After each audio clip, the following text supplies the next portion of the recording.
Ivan Reigns, Harris and the Huya. Masi baba nashika pokunda huya. Brakova uze kutiva fana dova kuya. Step number 1, kanon zimbere chena. Akakano tapwa nevaskana vakachena. Kunoro wa munu usate kuvanena. Kuna DJ Koza valoku entertainer. Step number 2, tikashika pamgateng. Ndikashika ipapo iwe msanibate. Masi baba nashika pokufuka maimuna mateng. Pano karanyoka asi atikwateng. Dombo shabam, dombo shabam. Tanzika nyoni kanonzi dombo shabam. Kaka dombo shabam, dombo shabam. Ishe wangu komorera dombo shabam. Kaka dombo shabam, dombo shabam. Tanzika nyoni kanonzi dombo shabam. Kaka dombo shabam, dombo shabam. Ishe wangu komorera dombo shabam. Tiri pachura hoto zoenda pamolifi. Sutiri kumusha tutongwa ne machifi. Bati baba nonga poku andite zwe bifi. Pano kwirwa ndege ipapo pamolifi. Chikati tambe tambe tuzoshika showgroundi. Kwedu kune magetsi wekunenge kutaundi. Mazwa nonga poku ndivo vandetsa pataundi. Ngoma ati mire funzaka na high soundi. Dombo shabam,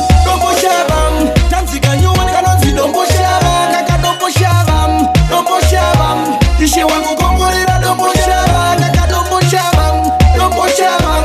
Tanzika nyuwani kanonzi dombo shabam. Kaka dombo shabam, dombo shabam. Ishe wangu kongorera dombo shabam. Step number 1, kanonzi mbere chena. Akakano tapwa nevaskana vakachena. Kunoro wa munu usate kuvanena. Kuna DJ Koza valoku entertainer. Step number 2, tikashika pamgateng. Ndikashika ipapo iwe msanibate. Masi baba nashika pokufuka maimuna mateng. Pano karanyoka asi atikwateng. Dombo shabam, dombo shabam. Tanzika nyoni kanonzi dombo shabam. Kaka dombo shabam, dombo shabam. Ishe wangu komorera dombo shabam. Kaka dombo shabam, dombo shabam. Tanzika nyoni kanonzi dombo shabam. Kaka dombo shabam, dombo shabam. Ishe wangu komorera dombo shabam. Tiri pachura hoto zoenda pamolifi. Sutiri kumusha tutongwa ne machifi. Bati baba nonga poku andite zwe bifi. Pano kwirwa ndege ipapo pamolifi. Chikati tambe tambe tuzoshika showgroundi. Kwedu kune magetsi wekunenge kutaundi. Mazwa nonga poku ndivo vandetsa pataundi. Ngoma ati mire